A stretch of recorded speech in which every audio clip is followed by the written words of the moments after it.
Hi, it's Heather with another update on my mold detox recovery. Today is Thursday, July 29, I think is what it is.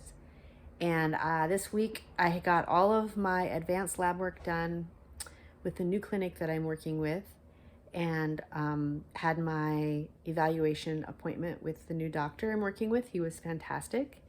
And we got to what seems like the bottom of my issues.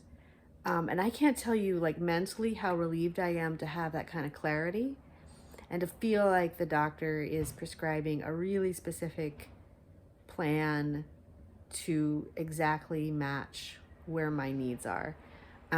So this has been already like a really useful exercise. And I will say, mold and mycotoxins are not the only issue.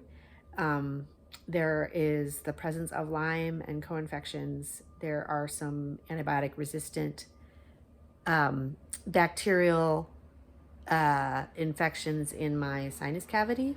All of it adds up to a lot of oxidative stress and inflammation and neurological problems, and fatigue, which have all been the things that I've been experiencing. So we're starting on a new, fairly rigorous protocol to deal with gut and methylation as a way to get started.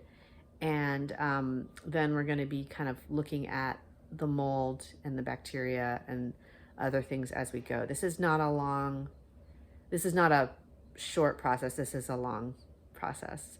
Um, Meanwhile, I have the main issue for me now is figuring out how to afford all of this and how to work, like where to work, how to work, in terms of employment and income, and where the funding is going to come from this if it doesn't come from income. This is a real trick. And I have been doing research a little bit, sort of checking in with people who are talking about long hauler COVID management and improvement and the workplace and other sorts of things, and sort of just managing your life. Pacing is one of them. So you can see I've got all of my furniture kind of all sort of stacked and ready to go. I still have, just show and tell here, I still got a hot mess over there.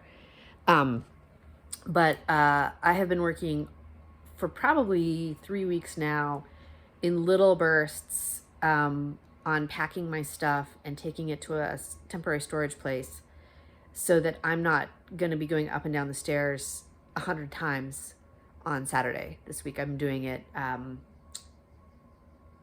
spreading it out. So I might go up and down the stairs 20 times on Saturday, which is still too many times, but I can pace it over the course of a couple hours, and I've got movers to move the furniture. So there are ways around all this. I'm feeling good about that. So the issue for me is like how to navigate government systems and government support organizations and networks to find funding, how to find grant funding, maybe where and how I can work and start earning a living again, because apparently, like, you drop out of the marketplace and it is kind of hard to come back, and I'm sort of kind of experiencing that. It's just like, wow, I don't even know where to plug in, and why should I try? But I'm still trying. I just don't know what the parameters are. So I want to link a channel in my comments below or in my description of this video with a really great resource. There's a guy in, I think it's England, who's doing really exceptional interview style things and also gathering data. He was doing that all last year. And he's a COVID long hauler. And I just find a lot of the information, particularly in his recent interviews, so practical and just such good advice for how to sort of manage a chronic situation effectively. And just so many good tips. I'm already getting like ideas and tips for how I need to go about finding work. So that's kind of where things are at. This is really going to depend on finances at this point, because I think the path forward medically is super clear. I mean, just super clear. It's not going to be easy. It's going to be really hard. But I hope if we get the gut and methylation stuff sort of sorted out at the front end, that the rest of it will kind of fall in place maybe a little bit easier on the spectrum of things. And gosh, I'm so, you know, grateful that even with a positive diagnosis for Lyme and Bartonella and some other co-infections, that I can take a walk around the neighborhood and I can manage moving myself to a new apartment, and I can make my own dinner, and I can talk into a video. You know, these are not guaranteed things for people, and I do have to take a ton of breaks. I have to check my pulse. I have to really manage my energy, and be sort of have like this sort of oversight going 24/7. There's no room right now for slip ups. But I'm so grateful that I'm as functional as I am, and that I found this doctor when I did, to get the accurate information about my gut and the methylation, which I'm hoping no other doctor I've ever worked with over the past 2 decades has really honed in on the methylation. That might be actually a new thing, and that might be a post-COVID thing or a mold thing. I don't really know, but I'm so excited at the, or hopeful, I should say, at the prospect that that might be, that might actually make the difference. And I might be able to actually make progress with the detoxification.